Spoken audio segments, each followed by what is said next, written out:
Under a potential Biden administration, the U.S. immigration policy would likely take a very dramatic turn. Watch for an open door to refugees, a new conversation on reform, and an end to border wall construction. Heather Sells explains why.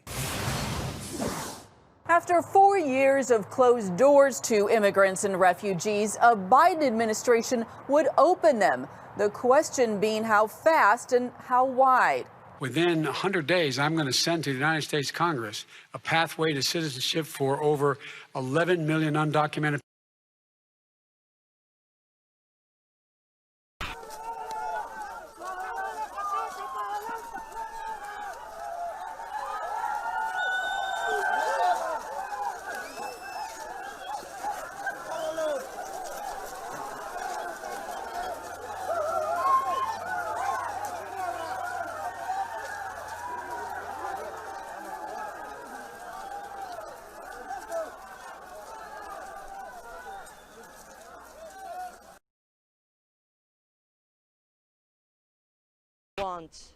What do you want for your people?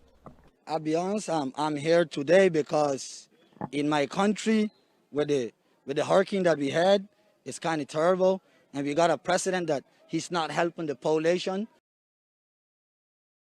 and we're in a bad situation. I'm coming from way far away from Roatan, and Where is your family? My family, I left them home. I know they kind of worry because I don't have no internet, so that they can check me and see how I'm doing. And I'm here today because I'm dreaming to get to the U.S. What is happening now with the pandemic? Well, the pandemic, it's messed us up a lot. I used to work tour guide, tourism, and on the island, we're not receiving no tourism. Because You're from Roatan? I'm from Roatan. Born and raised, islander, and that's where I will live. What do you want for your people? What I want for my people, I just want patience and pace that we can get to the U.S. because they're having a new president, where's Biden. He's going to help all of us. He's given us 100 days to get to the U.S. and give us legal mental paper so we can get a better life for our kids and family. So that's how they're interpreting Biden's 100-day plan, that Joe Biden has given them 100 days to get to the United States so they can have a pathway to citizenship. Even Hondurans know that Joe Biden and the Democrat Party support an America Last agenda.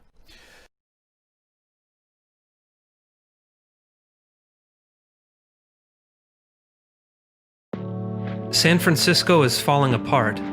Tents, drugs, trash, and overdoses are everywhere. The city is home to more than 18,000 homeless, including 4,000 who suffer from homelessness, addiction, and mental illness simultaneously.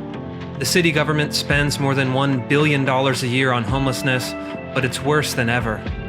I'm here to find out what happened. I want to know how one of the world's richest cities turned out like this.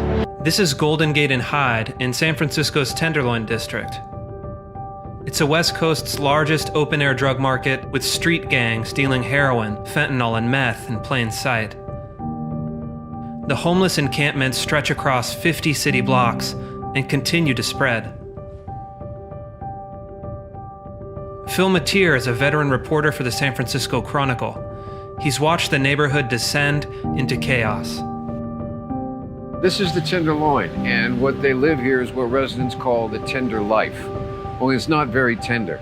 It's anything but tender. It's sleeping on the streets. It's hard drug use. It's mental illness. And you put it all together and you add in something in the last couple of years called fentanyl, and you've taken what was a sad mix and made it absolutely toxic and dangerous. How does it work? I think for a lot of people it's shocking. You have open drug dealing, you have clearly kind of street gangs positioned at every corner, you have people shooting up in the middle of the street. How can this happen in a major American city? It's an unintended consequence of a lot of things. First of all, we decriminalized the drugs. We made it so that possession of them is no longer a felony. So we thought that that was going to take people easier off the streets. Instead, what it opened up the floodgates for open use. Mental illness. We don't have places to put the mentally ill. And even if we did, there's a political debate about whether you're going to be violating their civil rights if you do put them in an institution. You put all that together, and this is what gets built. It wasn't intended, it wasn't sold to the voters this way, but that's what happened. I spoke with dozens of people who fear that homelessness is slowly taking over the city. Since the coronavirus outbreak, the tent encampments have moved beyond the containment zone of the Tenderloin and have established themselves in residential neighborhoods. Within 100 days, I'm going to send to the United States Congress a pathway to citizenship for over 11 million undocumented.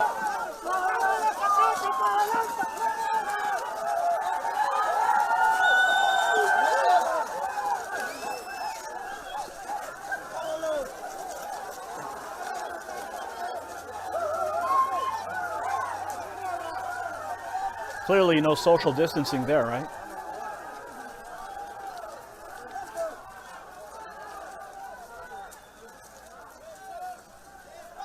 Thousands of people coming here now because of Joe Biden's 100-day policy.